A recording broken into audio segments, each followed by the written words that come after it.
To start off this lecture, I have a question for you. What are the three most important things in retailing? The answer is location, location, location. That's kind of a joke, but it's also a very common saying that you'll hear when people talk about retailing. And the reason really is because in retailing, location is one of the most influential considerations in a customer's store choice decision. Just like we talked about in Chapter 5, with location being a way, an approach to get a sustainable competitive advantage. The reason is because the location has everything to do with the customer's choice.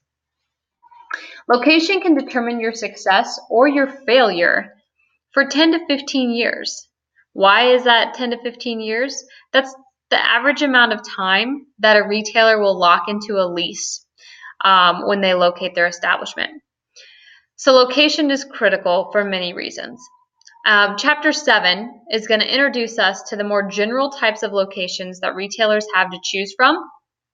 And then when we get into Chapter 8 later in this module, we will walk through very site-specific characteristics. So the rest of this module is all about where to set up shop, literally.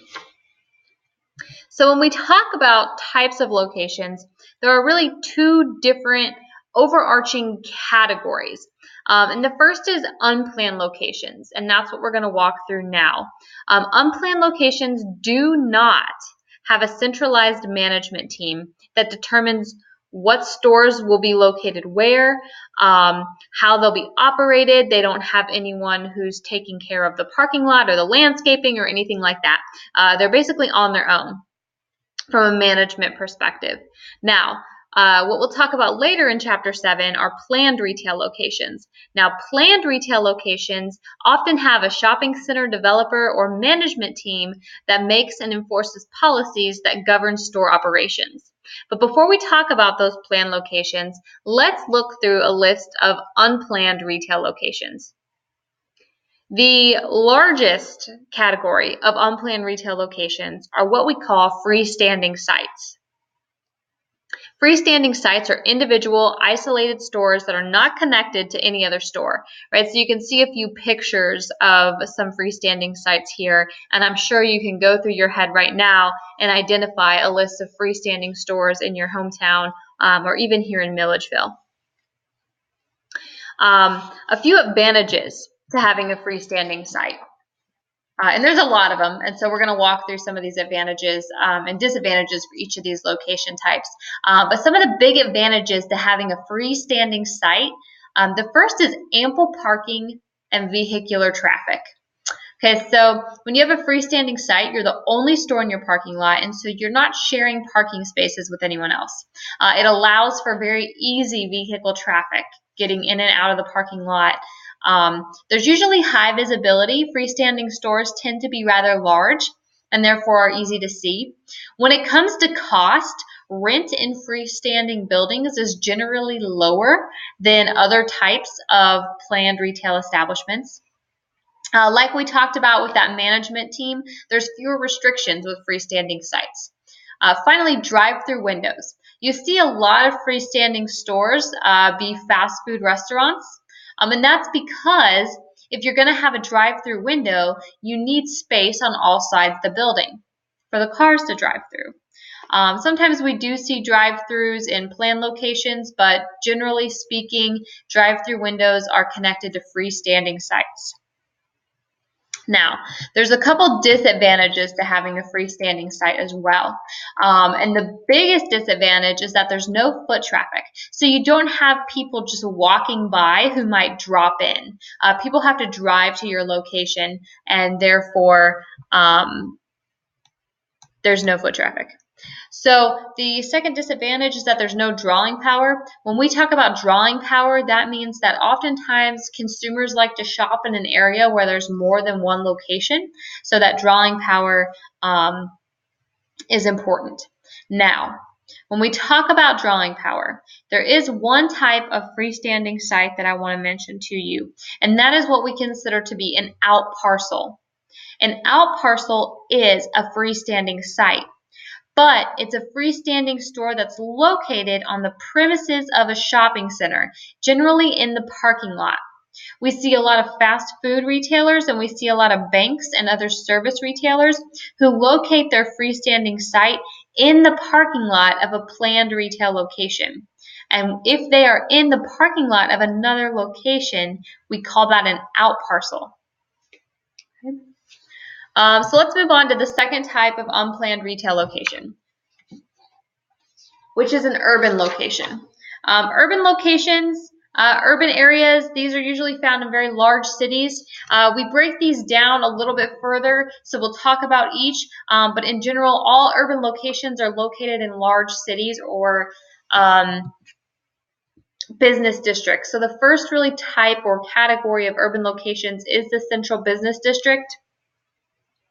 When we talk about the central business district, they're normally found in traditional downtown business areas. The advantage to having a location in the central business district is that it does draw a lot of people during business hours, and there's a very high level of pedestrian traffic. Central Business District, great for business workers in large cities who need to just stop in and pick something up on their lunch break. It's great for travelers, business travelers who might need to pick something up while they're in a different city. You get a lot of restaurants and a lot of service retailers, usually in Central Business District locations. We are seeing a lot of apparel retailers start to pop up here as well. A couple disadvantages, however, very low shopping flow on evenings and weekends. In fact, a lot of these businesses who operate in a central business district don't open on the weekends or have modified hours because of the fact that evening and weekend times are very slow. The second type of urban location is an inner city. These are very low income residential areas, and they usually are within a large city.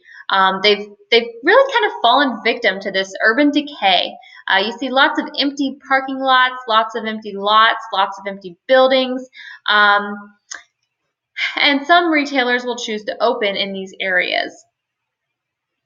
An advantage to being in an inner city area is that you have high sales volumes and margins on certain products. Oftentimes you'll see small independent food retailers or convenience stores open in these type of areas because they can make high margin because people don't often have the ability to travel to get to retailers that aren't within walking distance. Another advantage is that the government often provides subsidies for these retailers, especially in the grocery setting, and so the retailer can actually subsidize their income with those government subsidies to help keep their operations going. A large disadvantage is the risk of crime and the fact that there's often no parking downtown. A third type of urban location is what we call a gentrified area. Many inner cities, especially large cities, are going through a gentrification process, which is really the renewal and rebuilding of offices and residential spaces in that area. I'm sure you've been, there are a few gentrified areas in downtown Atlanta that are popping up. And so the advantage of this really is that it's a space for big box stores to attract young professionals. You see a lot of retailers who are opening smaller footprint stores. Walmart has opened a Fresh Market in gentrified areas. Urban Outfitters and American Apparel, well, before they went bankrupt, often located in these gentrified areas because they do target young professionals. The disadvantage, though, is that there really is very small floor space, so you have to carry a very limited assortment and variety in those locations. And then parking issues, which is an issue with all urban locations. There's not a lot of parking in large cities.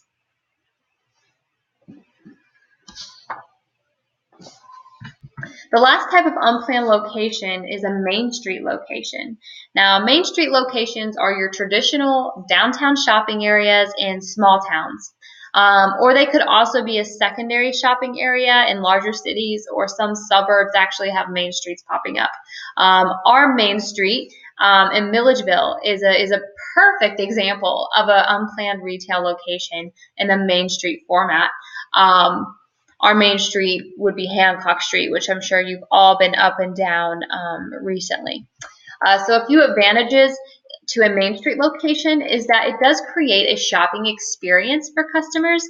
You'll see a lot of pedestrian walkways. You'll see benches, trees, shelters, places where you can sit and hang out and be outside. And you'll see a lot of, tables outside of service restaurants, service retailers in the form of restaurants, or you'll see awnings and window space. And it's just a very quaint experience for the shopper.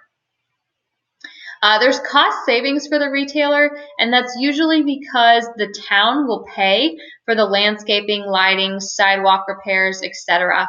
Outside of that retail area. Now, this is the only type of unplanned location that would get support from a different group of people. So when we talk about the planned locations, we're going to talk about that centralized management team. This is not the same thing, but the town often does pay for a lot of the upkeep outside of these Main Street retail locations. Disadvantages, however, is that especially during certain times of the day, there can be low foot traffic. And if you have low foot traffic, you lose your customers.